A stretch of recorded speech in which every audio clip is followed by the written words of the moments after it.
नीट paper फुटी प्रकरणामध्ये एक महत्त्वाचं अपडेट समोर येताना दिसतंय। ते अपडेट असं आहे की कुलकर्णी आणि मनीषा वाघमारेची सुनावणी जी ती पूर्ण झाली आहे। सीबीआयकडून 14 दिवसांच्या रिमांडची मागणी जी ती करण्यात आली आहे। थोड्याच वेळात कोर्ट याबद्दलचा निर्णय देणार आहे। मनीषा मांढरेंच्या घरी सीबीआयचं पथक दाखल झालंय।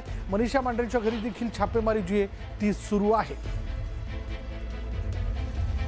निवृत्त प्राध्यापक पी.व्ही. कुलकर्णी त्याचबरोबर मनीषा वाघमारे आणि मांढरेंच्या घरी जे आहे म्हणजे यात बघा कुलकर्णी आणि मनीषा वाघमारेची सुनावणी ही पूर्ण झाली आहे। सीबीआयकडून 14 दिवसांच्या रिमांडची मागणी करण्यात आली आहे। थोड्याच वेळात कोर्ट याबद्दलचा निर्णय देईल। तर मनीषा मांढरेंच्या घरी सीबीआयचं पथक काही गोष्टींची तपासणी करण्याकरता दाखल झालंय।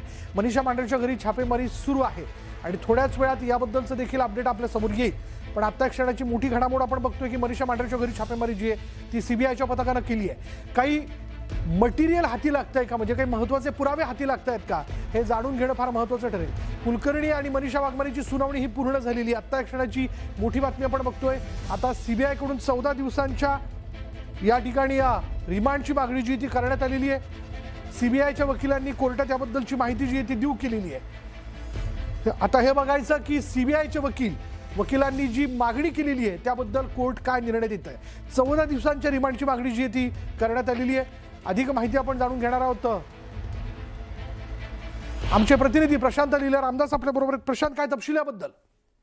महत्वाचं म्हणजे ज्या पद्धतीनं माहिती पुढे आली आहे, कोर्टामध्ये सीबीआयने दावा केलेला आहे की याचा मास्टर माइंड जो आहे या संपूर्ण नीटच्या लीक प्रकरणाचा हा कुलकर्णी होता। आणि सोबतच जर बघितलं तर या नीट प्रकरणामध्ये त्यांनी एक मोठा दावा देखील केलेला आहे। मनीषा वाघमारे, प्रल्हाद कुलकर्णी यांनी लीक पेपर वाटण्याचा दावा केलेला आहे। त्यांनी म्हटलं आहे की मनीषा मांढरेच्या मार्फतच वाघमारे कुलकर्णीची भेट झाली आणि प्रल्हाद कुलकर्णी जो आहे त्यांनी तो डोमेनचा एक्सपर्ट होता आणि त्यांनी कुलकर्णीकडे जे प्रश्न होते ते बॉटनी आणि झुलॉजीच्या टीचर असलेल्या मनीषा मांढरे आणि त्यानंतर सोबतच वाघमारे जे आहेत मनीषा वाघमारे यांना पोहोचवलं आणि खास करून विद्यार्थ्यांना परीक्षा आधी प्रश्न दाखवण्याचा संशय देखील या निमित्ताने व्यक्त करण्यात आला आहे। सोबतच ज्या पद्धतीनं माहिती मिळते साधारणतः हा संपूर्ण नीट पेपर लीकचे अनेक मोठे चेहरे यामध्ये समाविष्ट आहे। मोठ्या प्रमाणात आर्थिक व्यवहार झालेला आहे, या नेटवर्कचा देखील तपास करायचा आहे असा दावा केलेला आहे।